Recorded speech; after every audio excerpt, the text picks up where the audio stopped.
Hello friends, स्वागत है आप सभी का अपने यूट्यूब चैनल रैंक राइज में। तो कैसे हैं आप सभी लोग? उम्मीद करते हैं कि बहुत अच्छे होंगे।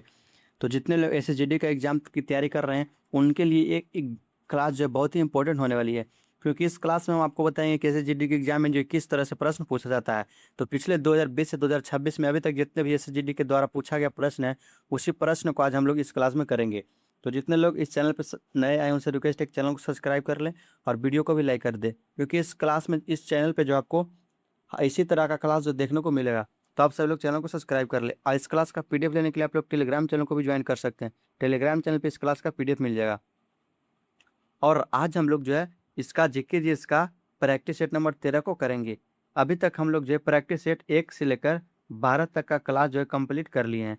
तो जो लोग प्रैक्टिस सेट 1 से 12 तक का क्लास नहीं किए हैं वो हमारे चैनल के प्ले लिस्ट में जाइए। वहाँ पे एक प्ले लिस्ट मिलेगा 2020 से 26 एसएसजीडी द्वारा पूछा गया प्रश्न ये नाम करके जो है एक प्ले लिस्ट होगा। उस प्ले लिस्ट में जो है सारा क्लास आपको लाइन बाय लाइन मिल जाएगा। तो आप सारा क्लास जो है कर सकते हैं। तो आज हम लोग प्रैक्टिस सेट नंबर 13 को करेंगे।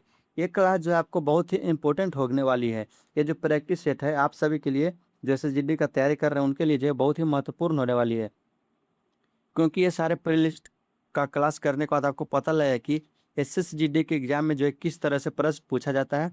आपको जो है उसी के हिसाब से आपको पढ़ाई करना है, क्योंकि जो है पढ़ाई जो है सिलेबस बहुत ही बड़ा है। तो आपको ये जानना है कि हम लोग जो है क्या नहीं पढ़ना है। अगर आप ये जान गए कि क्या नहीं पढ़ना है तो आप जो है तैयारी बहुत अच्छे तरीके से कर सकते हैं। तो आप लोग जो ज़्यादा पढ़ने का ज़रूरत नहीं है, जो सिर्फ सिलेबस में उतना ही पढ़ने का ज़रूरत है। तो आप लोग सारा प्रैक्टिस सेट करने के बाद आपको पता चल जाएगा कि किस तरीके से हमको पढ़ना है, कहाँ कहाँ से प्रश्न पूछा जाता है। तो चलिए आज हम लोग जो है प्रैक्टिस सेट नंबर 13 की क्लास को स्टार्ट करते हैं। तो पहला प्रश्न है खाली स्थान, यानी कि किसके पास जो है भारत को माइक्रो फाइनेंस को विनियमित करने का अधिकार है। बताना है आपको किसके पास जो है भारत में माइक्रो फाइनेंस को विनियमित करने का अधिकार है। तो ये जो है आरबीआई के पास यानी कि भारतीय रिजर्व बैंक के पास है। इसका जो करेक्ट आंसर है ऑप्शन नंबर जो है 4 है। नेक्स्ट क्वेश्चन है नवंबर 2022 तक की स्थिति के अनुसार निम्नलिखित में से कौन उत्तर प्रदेश भारत के राज्यपाल है। आपको बताना है नवंबर 2022 तक की स्थिति के अनुसार इनमें से जो है कौन उत्तर प्रदेश भारत के राज्यपाल है। तो ये जो है आनंदीबेन पटेल है। इसका जो राइट आंसर है ऑप्शन नंबर 4 है। नेक्स्ट क्वेश्चन है एशियाई खेल 2018 का आदर्श वाक्य मोटो जो है क्या था। तो एशियाई खेल 2018 का जो है आदर्श वाक्य जो था वह एनर्जी ऑफ एशिया था। इसका जो करेक्ट आंसर है वो ऑप्शन नंबर 4 है। नेक्स्ट क्वेश्चन है भोजन पकाने में प्रयुक्त ऊर्जा की पहचान करें। भोजन पकाने में जो है कौन सी ऊर्जा लगती है। तो भोजन पकाने में जो है ऊर्जा जो प्रयुक्त होती है वह रासायनिक ऊर्जा होती है। इसका जो करेक्ट आंसर है ऑप्शन नंबर जो है 4 है। इनमें से कौन सा भूकंपीय तरंगों का एक प्रकार है। कौन सा जो है भूकंपीय तरंगों का एक प्रकार है। तो ये जो है पी तरंग है। पी तरंग जो है वह जो एक है भूकंपीय तरंगों का एक प्रकार है। इसका जो राइट आंसर है ऑप्शन नंबर 2 है। नेक्स्ट क्वेश्चन है निम्नलिखित में से किस कलाकार को सोवियत लैंड नेहरू पुरस्कार प्राप्त हुआ। किसको जो है किस कलाकार को जो है सोवियत लैंड नेहरू पुरस्कार प्राप्त हुआ है। तो जो पंडित बिरजू महाराज को जो है प्राप्त हुआ है। इसका जो राइट आंसर है ऑप्शन नंबर 1 है। निम्नलिखित में से कौन मौर्य साम्राज्य का अंतिम शासक था। बताना है आपको मौर्य साम्राज्य का अंतिम शासक यानी कि अंतिम राजा जो है वह कौन था। तो बृहद्रथ। इनमें से जो है बृहद्रथ जो था वह मौर्य साम्राज्य का अंतिम राजा था। इसका जो राइट आंसर ऑप्शन नंबर जो है 2 है। निम्नलिखित में से कौन सा लोक नृत्य जम्मू और कश्मीर से संबंधित है। इनमें से बताना है आपको कौन सा लोक नृत्य जो है वह जम्मू और कश्मीर से संबंधित है। तो ये जो है कुद एक लोक नृत्य है जो जम्मू और कश्मीर से संबंधित है। तो इसका जो करेक्ट आंसर ऑप्शन नंबर 4 है। नेक्स्ट क्वेश्चन भारत के सर्वोच्च न्यायालय का उद्घाटन कब किया गया था। भारत के जो है सर्वोच्च न्यायालय का उद्घाटन कब किया गया था। तो ये आपका 28 जनवरी 1950 को किया गया था। इसका जो करेक्ट आंसर है ऑप्शन नंबर 2 है। नेक्स्ट है, निम्न में से क्या वर्ष 1950 में अपनाए गए मूल भारतीय संविधान का हिस्सा नहीं था? इनमें से बताना है कि जब 1950 में अपनाया गया था उस समय जो है भारतीय संविधान का हिस्सा कौन नहीं था? तो मूल कर्तव्य जो है वो नहीं था। इसका जो राइट आंसर ऑप्शन नंबर 1 है। मध्य भारत में बस्तर विद्रोह जो है कब हुआ था? तो मध्य भारत में जो है बस्तर विद्रोह जो 1910 में हुआ था। इसका जो करेक्ट आंसर ऑप्शन नंबर 2 है। पवन हंस हेलीकॉप्टर्स लिमिटेड अपने अप तटीय संचालन में किसे हेलीकॉप्टर सेवाएं प्रदान करता है? तो ये जो है तेल एवं प्राकृतिक गैस निगम को जो है सेवाएं प्रदान करता है।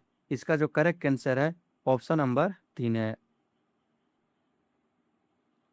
नेक्स्ट है, कौन सी पंचवर्षीय योजना स्थिरता के साथ विकास के विष्टि विशिष्ट उद्देश्य के जो है साथ शुरू की गई है थी? तो जो है चौथी पंचवर्षीय योजना जो है वह स्थिरता के साथ विकास के विशिष्ट उद्देश्य के साथ जो है शुरू की गई थी। इसका जो करेक्ट आंसर ऑप्शन नंबर 2 है, चौथी पंचवर्षीय योजना। भारत की द्वितीय पंचवर्षीय योजना की समय सीमा क्या है? भारत की जो द्वितीय पंचवर्षीय योजना हुई थी उसका जो समय सीमा क्या है? तो वह जो है 1956 से 1961 तक है। इसका जो करेक्ट आंसर है ऑप्शन नंबर 2 है। नेक्स्ट क्वेश्चन है, सेकेरनेई नागालैंड का एक प्रमुख त्योहार है। यह एक खाली स्थान दिवसीय उत्सव है जो शुद्धि और पवित्रता का प्रतीक है। तो सेकेरनेई नागालैंड का एक प्रमुख त्योहार है। यह एक 10 से 15 दिवसीय उत्सव है जो शुद्धि और पवित्रता का प्रतीक है। 10 से 15, इसका जो करेक्ट आंसर है ऑप्शन नंबर जो है 3 है। भारतीय ओलंपिक संघ का गठन किस वर्ष हुआ था?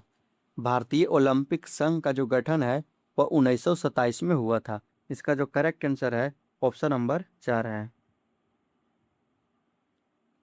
अप्रैल 2022 में निम्नलिखित में से कौन सी प्रसिद्ध बॉलीवुड हस्ती आसनसोल पश्चिम बंगाल से उपचुनाव जीतकर सांसद बनी? तो ये जो है शत्रुघ्न सिन्हा जो है बना। इसका जो करेक्ट आंसर है ऑप्शन नंबर 4 है।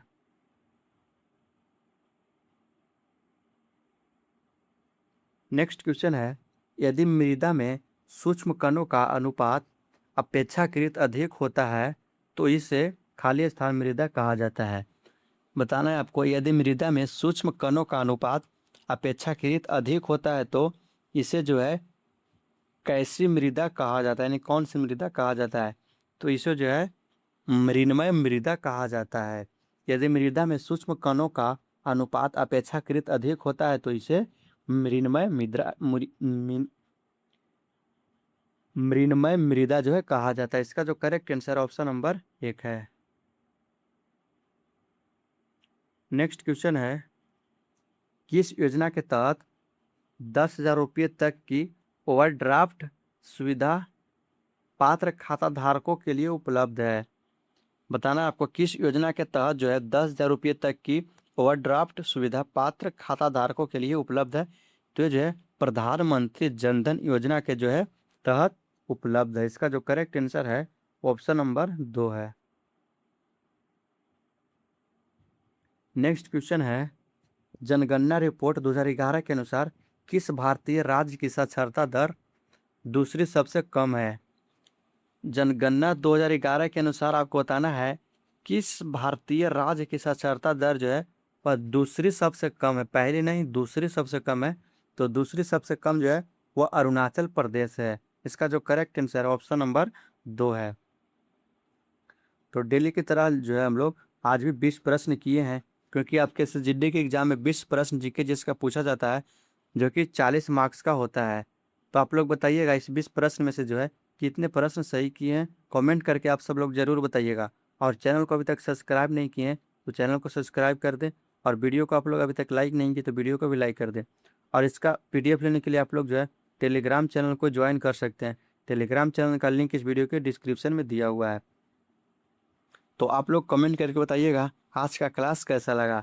तो अभी तक जितने लोग प्रैक्टिस सेट नंबर 13 तक हम करवाए हैं, तो सारा क्लास जो नहीं देखे वो हमारे चैनल के प्लेलिस्ट में जाकर कर सकते हैं। तो आज हम लोग प्रैक्टिस सेट 13 कंप्लीट कर लिए हैं। तो आपका क्लास कैसा लगा आज का कमेंट करके ज़रूर बताइएगा। तो फिर मिलते हैं हम लोग नेक्स्ट क्लास में प्रैक्टिस सेट नंबर 14 के साथ। तो आप लोग जो प्रैक्टिस सेट नंबर 14 का क्लास ज़रूर करिएगा। तो चलिए फिर मिलते हैं नेक्स्ट क्लास के साथ।